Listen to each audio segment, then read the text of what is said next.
সকলোৰে ভাল। আজি বহুত দিনৰ মূৰত আপোনালোক সকলোকে মোৰ চেনেল অস্ত আকাশত তেজাল হুইচপৰলৈ স্বাগতম জনাইছোঁ। আজি ফাগুন মাহৰ প্ৰথমটো দিন আৰু মই আছোঁ এতিয়া এটা সুন্দৰ গাঁৱৰ পৰিৱেশৰ মাজত। গাঁৱৰ পৰিৱেশ আৰু ফাগুন মাহ, চাৰিওফালে বতাহ, এটা সুন্দৰ অনুভৱ যিটো নেকি হয়তো ব্যাখ্যা কৰিব নোৱাৰি।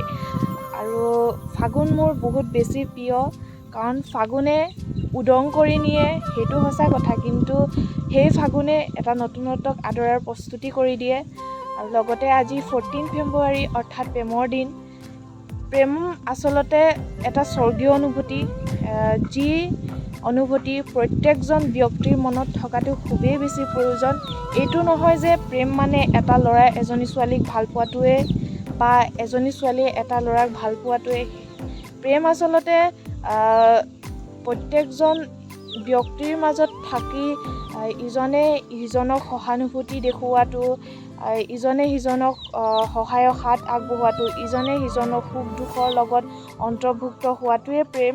সেইকাৰণে মই ভাবোঁ প্ৰত্যেকজন ব্যক্তিৰ অন্তৰতে প্ৰেম থকাটো খুবেই বেছি প্ৰয়োজন, কাৰণ প্ৰেম থাকিলেহে এখন সমাজ সুস্থিৰ হৈ থাকিব আৰু এখন সমাজ সুন্দৰভাৱে গঢ় লৈ উঠিব। সেইকাৰণে মই আশা কৰোঁ প্ৰত্যেকজন মানুহৰ মনতে প্ৰেম ভাৱে বিৰাজ কৰি থাকক।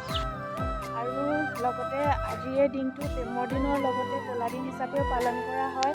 আমি প্ৰত্যেকজন ব্যক্তিয়ে জানো এই দিনটোতে আমাৰ কাৰণে, আমাৰ দেশৰ নাগৰিকৰ কাৰণে বীৰ সৈনিকসকলে নিজৰ প্ৰাণ আহুতি দিছিলে।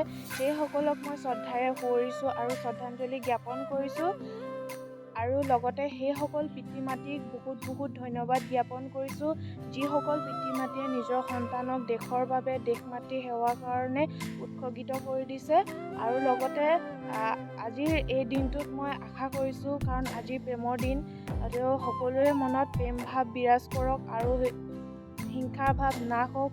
সকলোৱে মিলা প্ৰীতিৰে থাকক, মিলা প্ৰীতিৰে সমাজখনক আগবঢ়াই লৈ যাওক।